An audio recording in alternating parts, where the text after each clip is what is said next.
Can Dwayne Johnson be nominated for or even win an Oscar is a question I never thought I would hear in my life.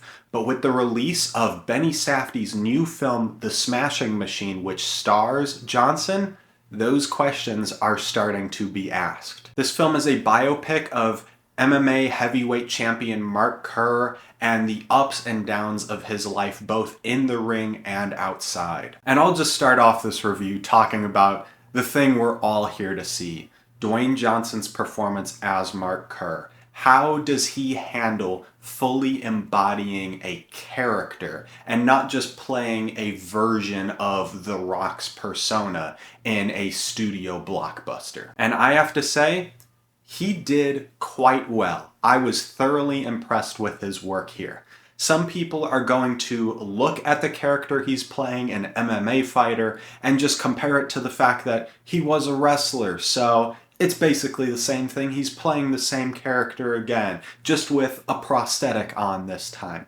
And that could not be further from the truth. Yes, he's playing someone in this physical fight game, but he's also doing a lot, channeling deeper human nuances and emotions than I've seen in any role of his career thus far. Does the prosthetics help him kind of hide in this character? To an extent. I mean, Kazuhiro's work is absolutely incredible. Always has been, always will be. It's no different here. The prosthetics on Dwayne Johnson really make you get lost in the fact that he is not just The Rock on the screen, but I think Dwayne Johnson's performance speaks for itself as well here. The character he plays is much more soft-spoken in here, which I think adds a little bit of complexity to how he is in personal life versus what he does as a job. You know, you see him so gentle and kind to like this one old woman in this doctor's office, and then you compare it to the brutality and the visceral nature of what he's doing in this ring. And also, Johnson is fully game for whatever Benny Safdie wants from him in the more emotional scenes. He brings it, and you can feel the passion that Johnson has for Mark Kerr's story. He really puts his all into this character, and it shows in the work. Do I personally feel the need for this performance to be Oscar nominated? Not necessarily, but I wouldn't be against it either. I think, once again, he is quite impressive in the role, and he does a good job, and honestly elevates a lot of stuff in this script. Opposite him, Emily Blunt is also very good in the film. I think that her character's writing is honestly probably the weakest aspect of the film, but with what she's given, she does deliver, and she does add something to her character as well and elevates it like Johnson does. I think the film overall does a good job avoiding some conventional trappings you might expect in a sports biopic. It's not interested in telling this tale of this man who overcomes his problems and wins the last big fight and hurrah, we all live happily ever after. It's not glorifying any of the fighting in the ring. You feel the brutality and pain come through in those scenes. So I like the fact that it wasn't interested in telling that triumphant tale and was more interested in the dirtier aspects of Mark Kerr's life. But at the same time, I don't think it fully explores all of that in the most interesting way. I think where the film succeeds in the intricacies of his life is exploring how his masculinity is kind of a poison for both himself and the people around him in his life.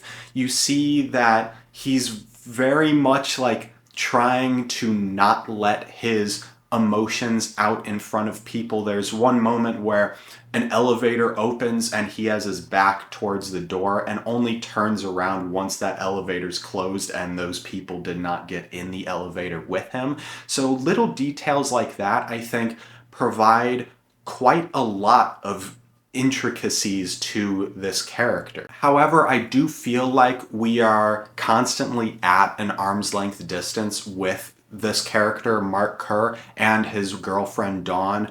I feel like we never get to fully get into their psyches as characters. I don't feel like the script is super sharp in exploring these characters in a deep way. I especially feel that way for the character of Dawn, who is an incredibly thinly written character and can come off as quite vapid at times, and you never really understand her motivations for why she's mad in some things. It really feels like it's just sprung on. Some of the arguments between Dawn and Mark feel like it's just spinning their wheels, like we've had this argument a million times on screen already. And maybe that's because they did have this argument a million times in their personal lives, but it's just not interesting seeing that same thing happen that many times on screen. I feel like we're just going over the same thing with why they're mad at each other without really getting any deeper into them as many times as we see it. I did feel a lack of connection throughout. I mean, I felt emotion for the character of Mark Kerr, especially in one big scene towards the middle in a hospital. I was actually starting to feel emotional, but then it would kind of pull back away and I'd be wanting to get a little bit closer in. So that's really my main gripe with this film. Those problems aside though, I did like this movie. It is a positive experience overall. I think Johnson and Blunt's performances certainly elevate the material they were given on the page, and I do like the fact that this film delved into the toxic masculinity of Mark Kerr, and seeing that play a part in how he carries himself and how he interacts with other people was interesting to follow. I just wish the film was able to give us a little bit more depth to other areas of him and of Dawn and make us feel a little bit more connected to them emotionally. So because of all of that, I would give The Smashing Machine 3 stars. It's going to be really fun to follow The Rock's Oscar season for the next few months. I know he's going to be campaigning his ass off for that nomination. Whether it happens or not, I'm not sure, but I'm going to be very interested to see how it plays out. And speaking of Oscars, in a few days here, I am going to be posting some updated Oscar predictions. So if you like this review, if you'd be interested in that video, please like, subscribe, and I'll see you in the next one.